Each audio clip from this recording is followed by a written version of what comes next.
Well, hello everyone. It is Thursday. I think we're going to do this on Thursday from now on. Thursday, October the 31st, Halloween in the year 2024. I am Dale Delridge, Benchmark Realty, Murfreesboro, Tennessee, and this is your status chat. Now, this may be a long one. I've got, 8 tabs to look at and a graphic. We're going to talk about it right now, just after our little prerequisite thing we got to slip in here. If you like this content, please go to CallDelToSell.com, find the tab that says on YouTube, click it, and it'll open up a page of QR codes. There you can use a smartphone to scan and get to the YouTube page, or you can just mouse over and click it on a PC. There you'll be able to subscribe to this little button over here and click the notification bell so that YouTube will notify you when each Friday's blog has been uploaded. Thank you. Now, I'm not going to do a lot of editing on this because it gets long and I have to fight a little bit with the media to get it to go over to Instagram. I don't do a lot of Instagram. If you see this on Instagram, make a note of the addresses you see below, the @ at the bottom, and find me on Facebook on the business page or over on the YouTube where the YouTube page is, or you can go to the website. Now, let's talk about what got all this started. Well, I don't want to be political, but I will be people-tickable. I talk about people ticks, the things, how the economy and politics affects people's lives, and let's start right here. This is from Fred, as you might recognize. I'll do the zoom in. This is September, right? And this is Fred, which is the Federal Reserve economic data page. We'll slide it up to get it a little better in picture. There we are, St. Louis, that's where Fred lives. We have something we're going to look at from Atlanta in just a second. But what we're looking at is what they call the M2 money supply. Now, I know a lot of you people know what the M2 money supply is. We have them broken down depending on fluidity and what makes up that wealth. Well, here's the problem. There are two types of things that affect the cost of goods. One is cost of living, and we can go to the Atlanta Fed. I've done this a dozen times, told you about this. Inflation is strictly caused by increases of the money supply. That's the definition in economics. Now you can say, well, to me, when I look at the CPI or the PCE or the PPI, these are all indexes, right? That they include other things that may also have what they call the cost of living in there. And the cost of living is supply and demand, such as we decide we're going to shut down an oil pipeline and we're not going to drill anymore. We're going to shut down the future exploration, and it causes our energy to go up. Well, that energy cost going up goes into cost of just about everything, doesn't it? So that affects what comes out of our pocket. We call all of that, anytime our value of our dollar goes down, we lay people call that inflation. But inflation strictly is money supply. And let's look at this again, M2. Let's zoom in on this a little bit more because I want you to notice something here so that you know that I'm not just pulling things out of inconvenient places to make my statements. What happened right back here in 2020? We had an election, we had massive spending, and they could say, well, it was Montezuma's revenge or cerveza sickness or whatever you want, because we can't use the word that starts with C. The cold virus comes in, but we see what happened. Just as soon as somebody got elected, they spent a crap ton of money, and once they put it out there in supply, it was out of hand. Now, we've also seen we're trying to do what we call quantitative tightening, which is get some of that money back, and we have easing, which is letting it go back the other way. Well, let's look at this screen on this other side. Okay, here we are. This is an old picture. I've used this before. There's our same date, 2020. This is the home ownership affordability monitor. This comes out of the Atlanta Fed. Each of the 12 districts does something a little bit different. So here we have this one is national versus metro. In this case, it's Nashville, Davidson County, Murfreesboro, Franklin, Tennessee. Let's zoom in on that a little bit. Now, this is an old chart, and there's a reason I'm showing you an old chart, but we have it already prepared. 2020, we see that our area, our metro, the orange, which is Middle Tennessee, our little Murfreesboro, Franklin area, we said we were below average. Our home affordability, we were better than average. The nation average was running about 30%, which is where they say affordability exists. Now, this is your PITI, principal, interest, taxes, and insurance. So up until 2020, when they printed the big money, it came out, took about a year, and then inflation started, because remember they told us it was transient, and then it really took off. And we have about a year's worth where the Fed is starting to try to work on that. We just looked at that in the M2 money supply. They're trying to get a hold of it because they put a bunch more money in circulation, and that is, by definition, and you can verify it with the Atlanta Fed, that's a money supply issue. Friedman also says that as well, and he won a Nobel for economics, so I'm going to trust him over my babblings. But what do we see over there? Well, let me just drop this down and bring into our conversation something that I responded to when I saw a young Gen Zer screaming and hollering, having a little meltdown, having a little hissy fit that the boomers, of which I'm on the tail end of, I know I look good for my age, but I'm a boomer, saying that the boomers ruined his life and took everything out from under him and made housing unaffordable, and he was losing ground. Well, if we go back to that center panel, what do we see? Boomers, we're way back in this area. We're not really totally nuts for a while, right? It's not until 2020 when they spent all of that big money. You see it goes up here. Let me take myself out of that picture because I'm stepping right on myself right here. It's 2020 is what happened. This is when things got unaffordable. This is when houses got unaffordable, was in 2020, and we know what happened in 2020. Go back over to that left. So here we are again at our left panel, and this is the screen I made for him because I wanted him to see times and events. Here we have the Atlanta Fed right here. Atlanta Fed, Reserve Bank of Atlanta. Everything's going along good. We're still having our American dream until 2020, the election and the big spending, and then it took about 12 months. We had a lag before it started showing up, and they had to tell us on the first, oh, it's just transitory, until it became obvious it wasn't transitory, and then the Fed finally started to respond in March of 2022 when they made the rates go up for cost of money, which trickled down into the mortgage rates because they're also those mortgage-based securities are traded on the market, and so we start to see this craziness. Now here I put it on this other one, that second picture that you see from Statistica to September of 2023. That is a year old. We get to see what? The big spend, everything's going along together. They tried to drop it down. The Fed finally responds on the rates because they want to stimulate that economy. And then they have that much more ground to make up, and they're finally going up here like this. Inflation starts to lag by about 12 months. It goes up. It's the same old picture that economists will tell you about. Now, they'll put their different spins on it, and remember what I say, get 5 economists in a room and you'll get 10 different opinions. Because we always go both ways. It could be this or it could be that. So we really do have that. Well, we see that relationship, but there's a reason why I wanted to show you that first picture. And then bring it back up. We'll look at it one more time. Here it is. And we see we're able to do this with the home. We're able to use this tab right here, national versus metro share. And it looks pretty ugly, doesn't it? Right? Be honest with us. Well, now let's look at what it looks like today. Well, today you'll notice that we don't have that tab anymore. Go back to the left. Right? There it is. We don't have this tab, this national versus metro. When we go back over to the center screen, we got national and metro. We don't get anywhere in here do we have that same tab. I haven't been able to find it. But this is, as you can see, from the Fed in Atlanta.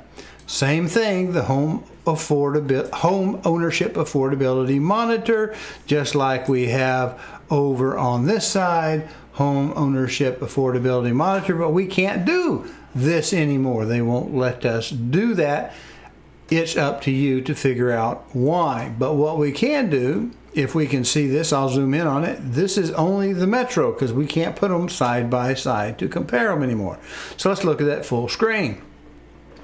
The 100% is where things are affordable. So up above it, the blue is affordable. We consider those years affordable, and that is like, say, between 2008 and 2018. We dipped down a little bit, but it wasn't until about 2020, right here in this area, things started to go wonky again. Remember, we had a year's worth of lag before the inflation started. Go back over to the left panel. Right here, we were affordable during that same time frame, and then it became about a year or so later, we started to go haywire, just like we have here. So all of this is the not being very affordable. Now, if I put my mouse over this, we get the dates. If you can see that, let me zoom in one more time. You can see it makes this just a little bit bigger, and when I do post-production on this stream here, I'll pick it back up and see if I can't zoom it in and keep it looking fairly well. Well, you see we dip down around June or July. That's the height of the sales season, and you see these little spikes? I think these are largely, if I'm not terribly mistaken, I'm going to interpret these as being sort of the seasonal area. So we're going into the cooler part of the season, and lo and behold, we're getting a little bit more affordable. Are you with me on that? Well, let's go to one more thing. I'm going to go to the Case-Shiller Index over on the Fred one more time. Here we are, Fred. We can see that it's big enough on this one. Try Fred with enhanced graph accessibility. I don't think I need it for this video. CoreLogic's Case-Shiller U.S. National Home Price Index. And what we're going to see, let me zoom in again. You see these little humps? That's where we saw in the affordability on the home. We see we come up and we're beginning to round down just a little bit right here at the end. So I think that's largely not homes losing their values. We have slowed way up on transactions because people get it in their head that they've made like 60% on value in the home over a period of years, and they need to sell, but they don't want to sell it for 55 or 58%. They want to get that full 60%. But we have to be realistic. As we go into the slower period of the year, the prices will have to come down because showings slow down.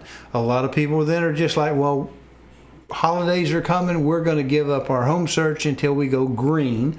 And we know that April is usually the biggest sales month for homes. So I want to look at something else that was in the news. Let's go over here and look at it. It's called the PCE, was just released. Now, September 24, we went up 2.1%, 2.3%, 2.5%, 2.4%. We're hanging in there quite nicely around that 2%, and it's the PCE that the Fed committee looks at.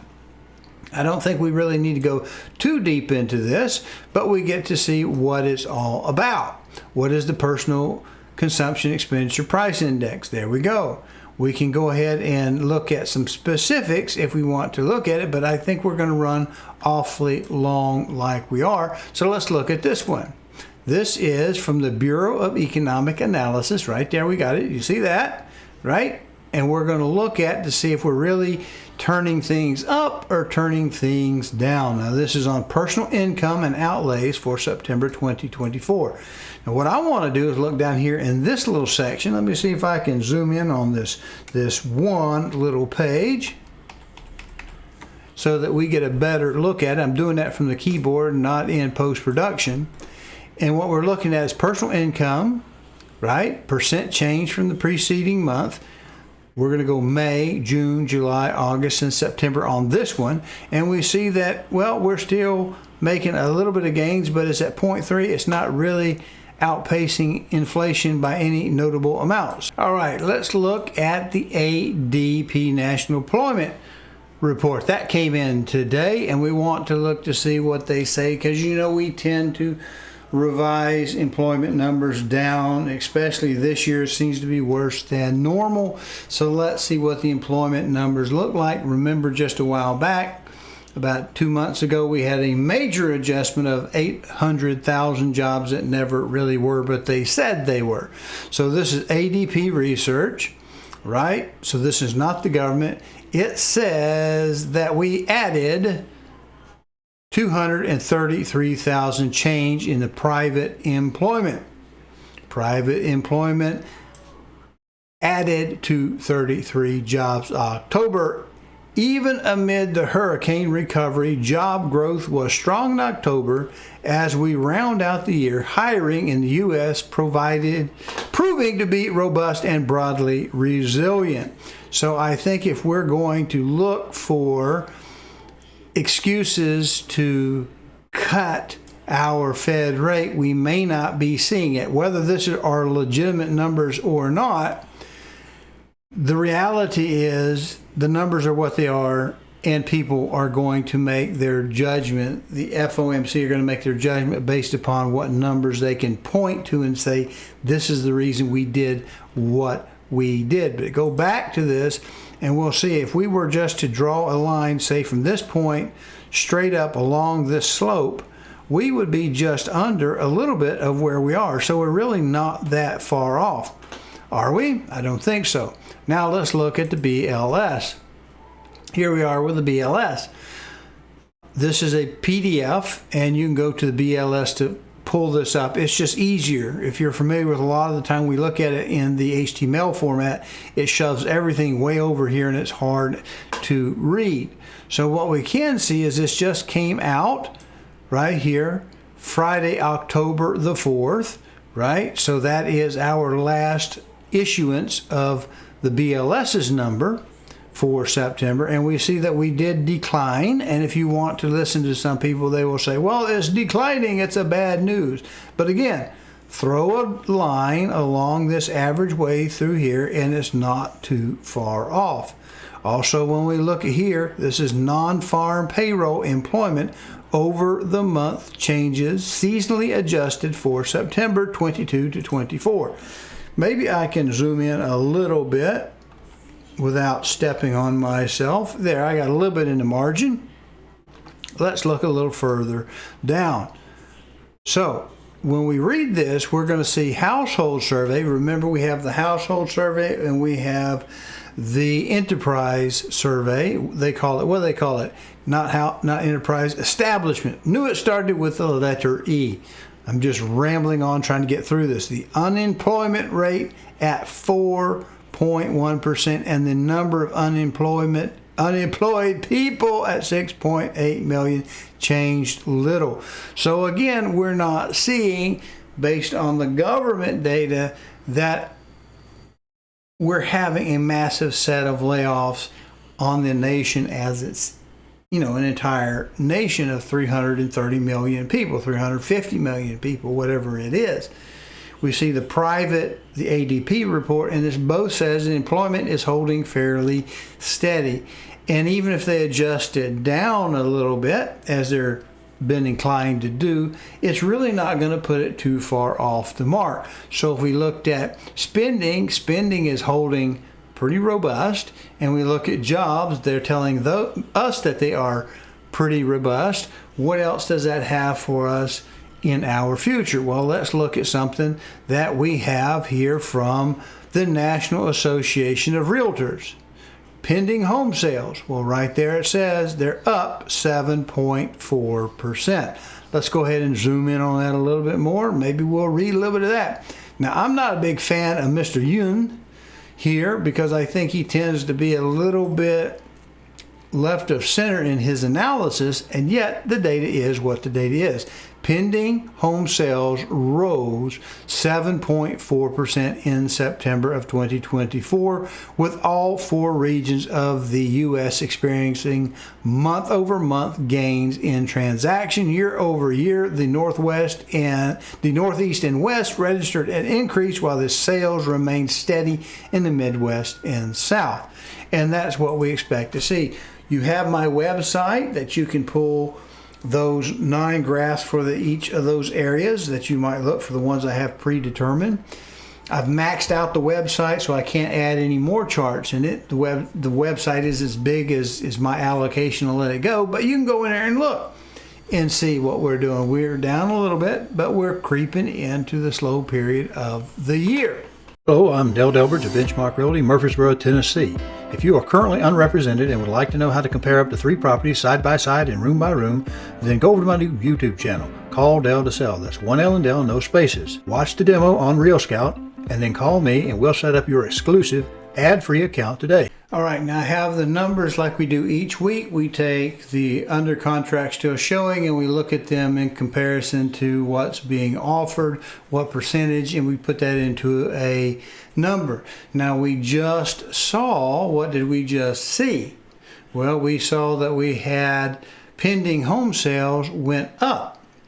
We also saw that things are not looking too bad on the unemployment front. We're not looking too bad on the inflation, but what are we going to do next week when the FOMC, the Open Markets Committee, meets?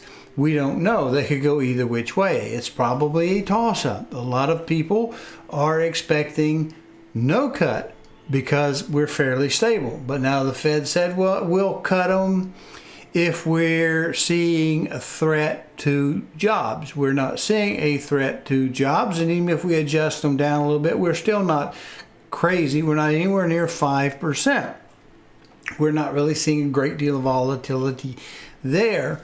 And we also, when we look at inflation, we see that we're just about at target rate, about 2-point-something% in the PCE. And yet, in the PCE, it's been fairly straight for the last several months. So we got one cut when it looked like the employment numbers were going to be super bad. They gave a 50 basis point cut when a lot of people thought maybe we shouldn't cut at all. That was a minority view. Do maybe 25 if we do any of them, and maybe even one member might have even wanted to go up a little bit higher to get that M2 money supply a little better under control. And we saw when we looked at M2, they're actually going back up. So we're floating more money out there, which is likely to cause more inflation. We didn't see it in the PCE. We saw the PCE is fairly stable. So let's look at one last thing before I get to our numbers so that we can maybe explain this. Go back over to our center panel. This I show you is from Mortgage News Daily. This is not, I'm not a mortgage guy, but I can read it. It says mortgage rates at a 4-month high, more volatility ahead. You can go back and read that if you want. Once again, bonds hanging tough without much focus on the data. So they're suggesting that maybe this is an emotional position that we are now in. And if we come down here to the mortgage rates, the Mortgage News Daily Rate Survey says for 30 years fixed, we're at 7.09, and that is an increase of a little less than 1 little percent point here. But we look at our graph, we see we were bringing them down in anticipation of the cut. They cut it twice as much as expected, and it's been rising ever since then. So most of this seems to be running off of emotions and tone when they read what the various people, the various heads of the Fed districts are saying, not as much as maybe what the data says. There's probably some distrust of the data. But the biggest thing is, what are people saying? And earlier, I think last week, we were looking at 3 of the individuals. They were all kind of saying, I would be open to doing only one more cut before the year's out. We should probably look at that. So we may or may not get a cut next week. I would be very surprised if it's a big one, but there may be a 25 basis points, maybe, maybe not. Who knows? It's just out there, and it's up for your interpretation. Now for last week, week 24 of 24, 10/24 of 24, we had 24,007 61s in the opportunities. We had 40.99 in the under contract still showing. The ratio remained unchanged at 17%. This week, Halloween Eve, we had 10/31 of 24. We had 24,363 in the opportunities. That came down over the previous period. 39.89 in the under contract still showing. That came down, as well as the integer ratio between those two to 16%. So We're going to wake up next week, brand new opportunities, and we'll see if the Fed committee recommends a cut in rates, in the federal rates, the target rates, and we'll see what the mortgage rates do thereafter, because we just saw the seesaw. Even though we haven't had a change over the month, we've had a great volatility in mortgage rates because they are related, but they are not pinned at the hips together. So we appreciate you. Let's get this thing edited and put in the can.